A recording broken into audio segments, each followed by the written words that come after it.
Are you feeling a little bit scattered this week? I'm going to give you some pictures as to what is going on and give you some tools to help you ground. Hi, I'm Veronica Lee. This is your weekly transformational forecast for the week of February 7th, 2022.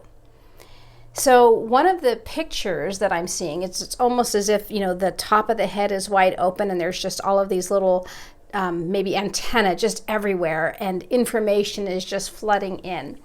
The tricky part is trying to discern what's a good idea, what's your thought for your next step, and what it is that you're supposed to do with any of this, if anything at all, right?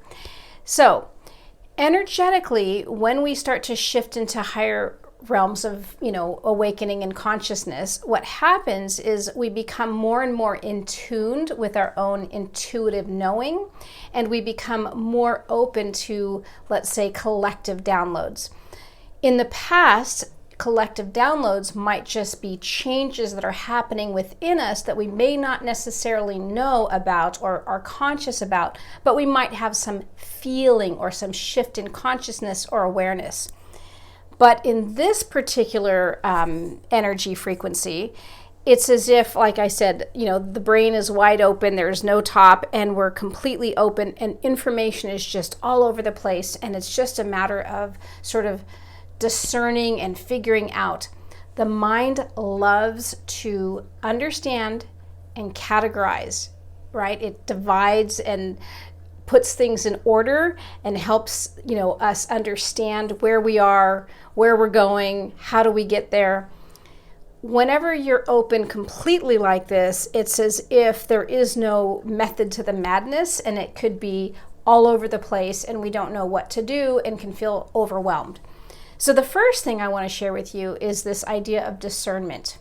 So when information's coming in so quickly, one thing that I've seen is it's not always about us or for us.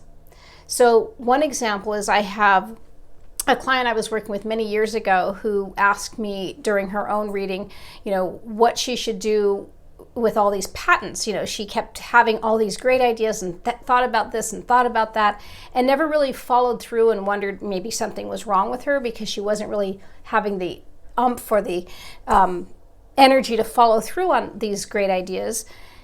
And what I saw was that they weren't necessarily her ideas.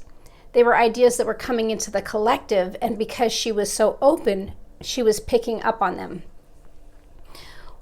One of the things you want to do when you start to have these ideas is you could start by writing them down, right? Just starting to look at them and just be with them. But you can also just sort of feel into these ideas as to discover, and ask, is this my idea? Is this meant for me? If you're not sure, one way you can start to feel it is to find it somewhere in your body. Is it locking in? Is it connecting in with your heart and lighting your heart on fire and saying, yes, this is my work. This is something I want to bring through. The other is to feel it in the lower chakras, maybe in your creativity center, the second chakra, where maybe there's something you want to do with it to add your own creative sort of energy to it, right? And if it's not resonating in somewhere in your body, it's likely not yours. So you can kind of like, oh, that's a cool idea. Maybe it's meant for somebody I know and I can share it with somebody else, or just let it go. So just recognizing that you're just totally open, you're hearing, receiving, getting downloads. Now, if it is your idea, what's happening right now is there is a sense of not feeling quite ready to do something with it. It's so new, it's at the beginning phases, that it's more like information gathering or putting some kind of rough prototype together first, rather than the actual, like, let's get in there and make this the perfect, whatever it is the idea is that you have. So it's at the beginning phases. Allow for movement, allow for changes, allow for adjustments, allow for trial and error before you push too hard to really formulate something. when information's coming in like this, it is, essentially divine information and divine inspiration both. And so we want to try to keep ourselves out of the way as best we can. We're obviously going to be the person who carries through something, but we don't want it to be, let's say, muddled by our impatience or our ego or our greed or any of these other things that really don't serve us, right? But rather hold sacred what is coming through so that we can say, okay, what is my next step? And really work with these universal ideas to move into the next. Now, because of this experience of feeling very scattered and all over the place, journaling is a really good place to help ground and bring in ideas and formulate them. And if they're not coming in words, you can even draw pictures, right? You can allow it to just stay sort of very creative and open rather than really tying it down to specific words or ideas. The other is that you really want to, as best you can, try to spend some time in nature. It could be taking your dog for a walk, but walking very slowly. Not that, I have to get the dog out and I gotta rush, but really just taking your time, being in rhythm with the slower pace that your body is longing for and that the mind can't quite master.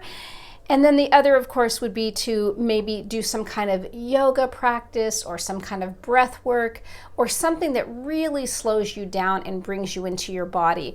Even a nice bath can do that, right? A really nice, luxurious bath can help kind of bring you in.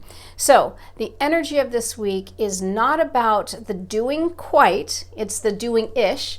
And it's also not necessarily yours to do. So really try to find some clarity. And with journaling, with grounding, and with being open and sort of cooperative with the universal energies, you start to get some clarity and some sense of, I would say, sanity again and not so out there. So have a good rest of your week, and I'll see you next time.